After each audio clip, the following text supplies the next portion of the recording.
उपमुख्यमंत्री अजित पवारांनी महिला आयपीएस अधिकाऱ्याला तंबी दिल्याचा एक व्हिडिओ समोर आला।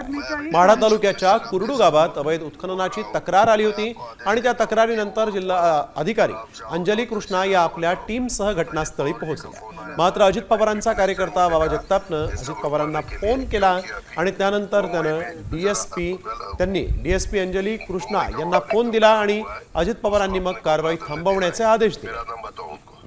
सर वो मुझे हाँ तो हमको उनको मदद करने का ही काम है सर। आपके साथ बोल रहा हूँ, मैं आपको आदेश देता हूँ कि वो रुकवाओ और आप जाओ और तहसीलदार को बताओ कि अजित पवार जी का फोन आया था। डिप्टी चीफ मिनिस्टर ने मुझे कहा ये सब रुकवाने के लिए, क्योंकि अभी मुंबई में जरा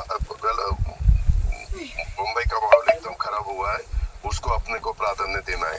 मेरा नाम बताओ उनको। सर वो मुझे आप एक काम कीजिए, आप मुझे मेरे फोन में मतलब डायरेक्ट कॉल कीजिए ना। एक मिनट, मैं तेरे ऊपर एक्शन लूंगा। अभी मैं खुद आपके साथ बोल रहा हूँ कि आप मुझे डायरेक्ट कॉल बताती हो। सर मुझे कैसे पता है आप सर समझ रही है सर, जो आप बोल रही है समझ रही है, पर मुझे सुनो मुझे देखना है ना, तेरा नंबर दे दो या व्हाट्सएप कॉल करो। ठीक है सर, मैं यहाँ से बोल देता हूँ। ठीक है सर। तर या सर्व प्रकारानंतर अजित पवारांच्या राजीनाम्याची मागणी जनशक्ती शेतकरी संघटनेने केलेली आहे। आयपीएस अधिकारी बेकायदेशीर मुरुम उपसा करणाऱ्यावर कारवाई करायला जाते। अजितदादाचे कार्यकर्ते वेडा टाकतायत आणि अजितदादाला फोन करतायत। अजितदादाचा फोन येतोय की मी डीसीएम बोलतोय, अमुक बोलतोय, तमुक बोलतोय, तुझी दादागिरी झाली, तुझ्यावर कारवाई करीन।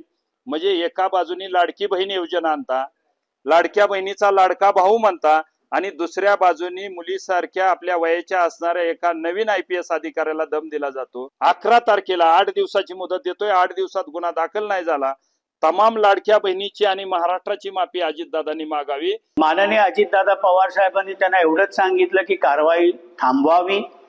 तशा प्रकारच्या सूचना माझ्या फोन आल्याच्या या तहसीलदारांनाही द्यावा।